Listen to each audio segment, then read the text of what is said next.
Hello everyone, Escape Attitude Podcast. Here is just going to be about who is winning in Nigerian politics. Who is winning? We all know that we have the political class and we have the rest of us.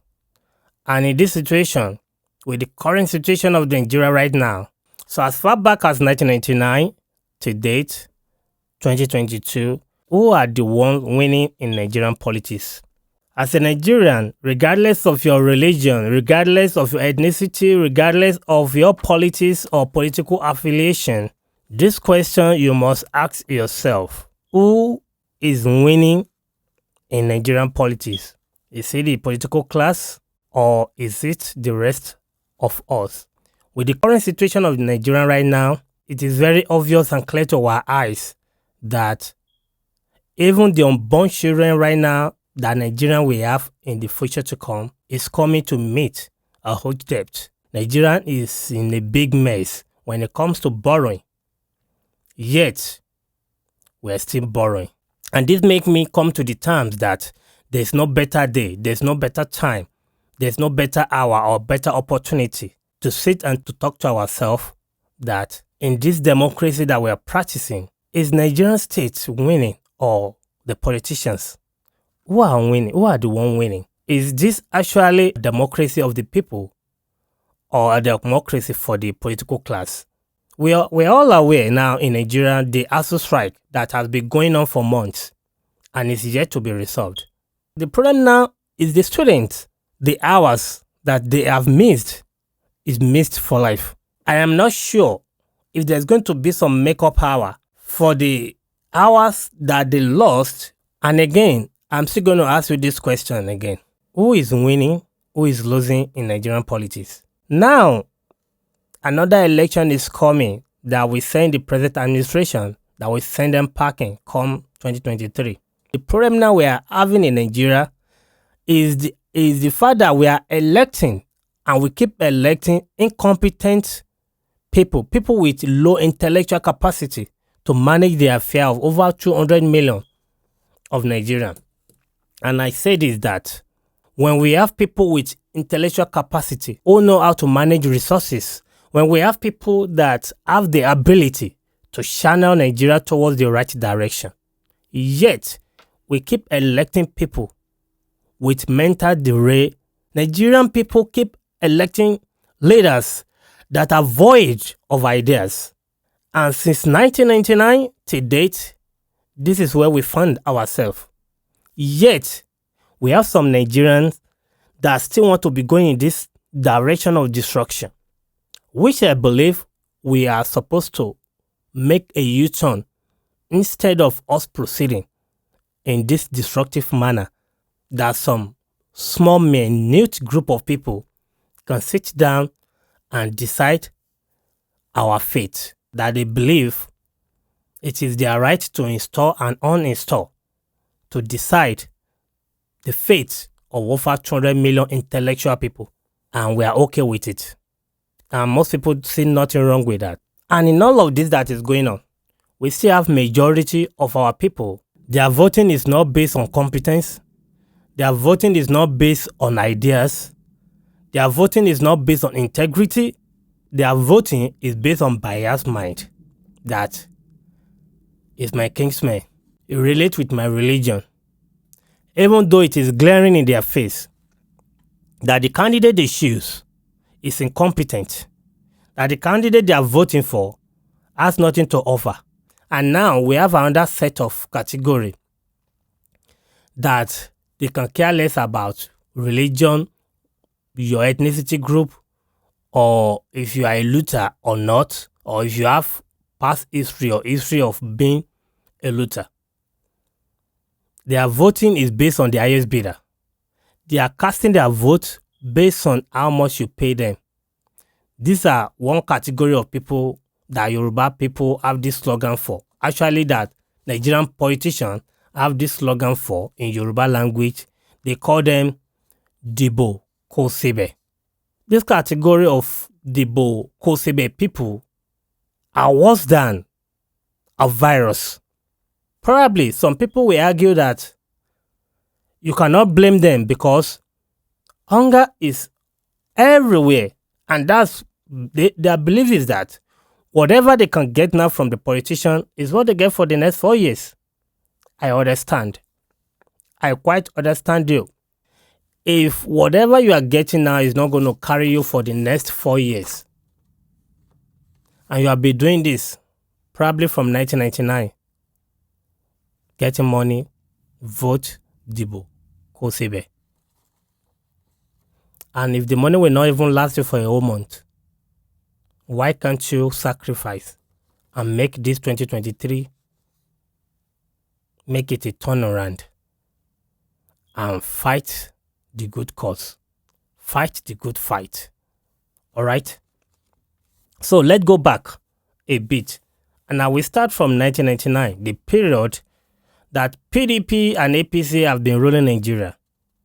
If you look at the period where we have APC, PDP, because now we cannot separate both of them. PDP, APC are the same. The difference is that one group of people, with different name tag,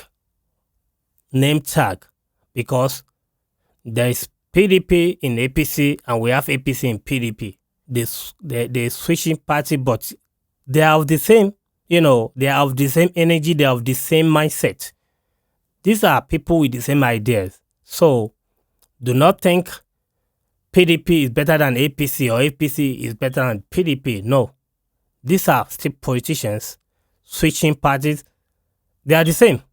So they have been ruling Nigeria from 1999 to date. And the question I will want you to ask yourself is that from 1999 to date, which is 2022 now, September 2022, is Nigeria getting better or getting worse? Is Nigeria going higher or coming down? Is Nigeria improved or is Nigeria getting worse? That's the question you should sit at home and ask yourself if Nigeria is better. And now, moving forward, do you still want to live in this type of Nigeria? Do you still want to live in this Nigeria? The situation that we find ourselves now, that insecurity is at highest level, poverty is at highest level, corruption is at highest level in Nigeria. Those people that actually brought us into this mess, they are still campaigning. They are still saying that they want your vote. And you do not see it fit to call them out, that you do not see it fit to think within yourself that enough is enough. We cannot continue to live this way. We must do the right thing. We must put the right people in position. We must put the right leader with ideas in position. So now, if we look at it from that 1999 to date, and we realize that everything about how we have been governed is not about us, but about the politicians. Why are we still following them? Why are we still going in the direction they are leading us when we know the direction we are going is the wrong direction? I think the right thing to do, if we all are aware that we are going the wrong way, is to make a U-turn and not to continue in the wrong direction. I believe Nigerians will understand that we are moving towards a disaster, a point of no return, unless we use the 2023 election to make our U-turn from going the wrong way and facing the right way.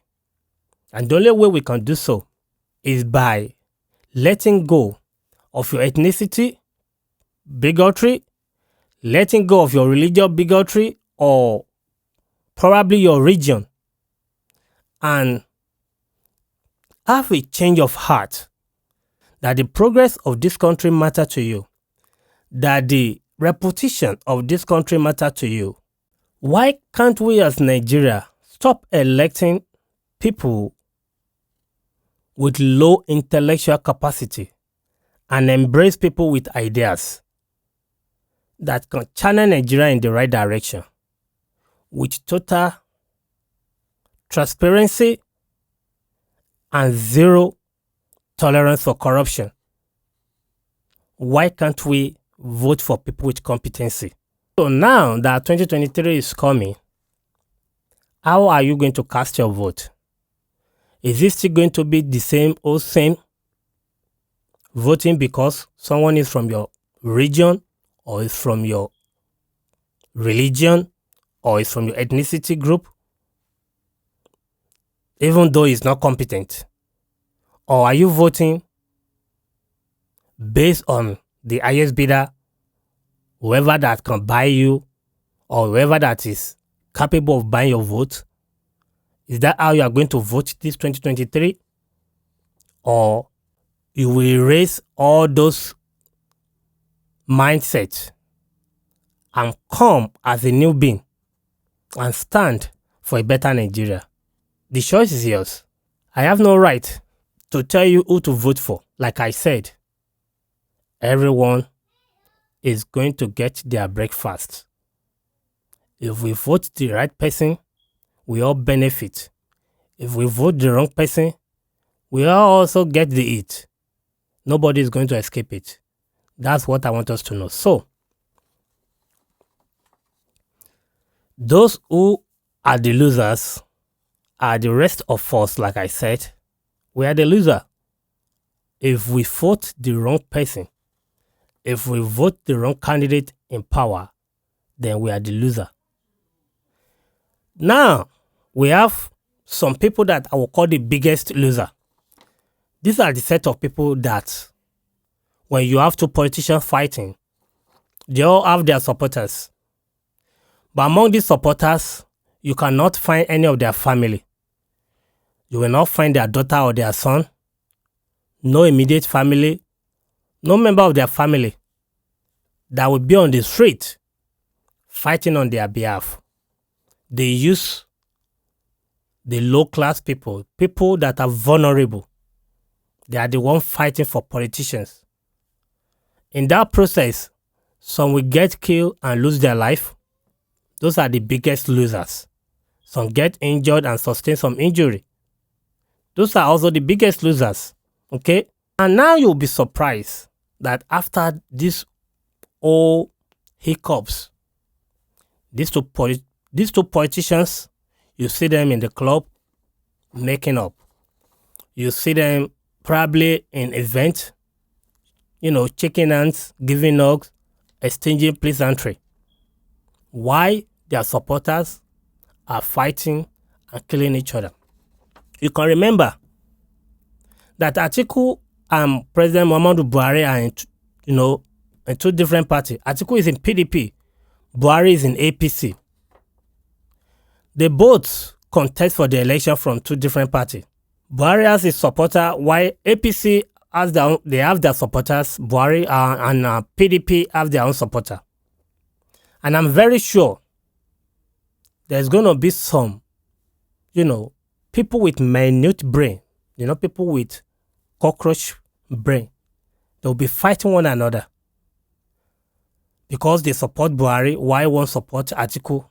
They will fight one another to death. And you won't be surprised that when Buhari's son is doing his wedding, guess who is there? Why some low life kill one another because of Atiku Abubakar and President Muhammadu Buhari? Some low life killing one another for them. Why their kids are spending millions abroad, enjoying their life. Yet, we have some people killing one another for a peanut they are getting from the politician. We have some low life killing one another, burning houses, destroying properties for the sake of politicians that can care less about your well-being, that can care less about the situation of, or the condition of your children in school, that can care less that also can go on strike as they like. Their own children is studying abroad. They can care less about our health system because their health system is where they live abroad. They can care less about if we have electricity or not. It's none of their business. Their business is to come here, make money, and go back to where they live. Yet we have some low life that they will kill one another for them. For a peanut. This is the situation we found ourselves in Nigeria. My talk to you today is to encourage us to change our ways. This, my 25 cents that I'm giving to Nigerians today, you can take it and throw it away. You can take it and digest on it. I'll leave that to you to decide. Like I said, if we make the right decision, every Nigerian will enjoy it. If we make the wrong decision and put wrong people in position of power again, every Nigerian will suffer the consequence. It's a choice. Whoever you are choosing today is a choice. And just believe that you are either part of the struggle to make the country better, or you are part of the struggle that make the country worse. You cannot escape it. You are either part of the positive people or you are part of the negative people. There's no way. Either you are voting or you are not voting. The choice is yours. But one thing that I want you to know, and I want to pass across clear to everyone that is listening to me right now, is that there is no country, and I repeat that, is doing well today that they do not make sacrifice. And if Nigeria must move from this present situation to a better one, we all must be ready to make sacrifice. And the sacrifice that I want you to make for Nigeria today is to be upright. The sacrifice is that you vote the right person. I want you to sacrifice the peanut. I want you to sacrifice your Diboko Sebe this coming 2023. I want you to make that sacrifice for the sake of your children.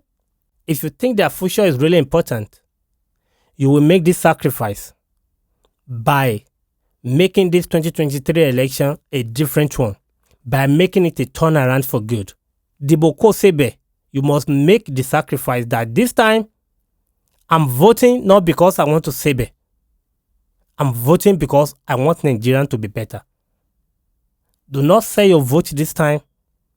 Vote your conscience. So make this 2023 a year of turnaround by committing to a good governance, by committing to a good idea, by committing yourself to be upright, that you will do the right thing that will move Nigerian forward. And that's going to be my 25 cents to you today. I would like you to reflect on this little thing. And God bless you. God bless Nigeria. Bye-bye.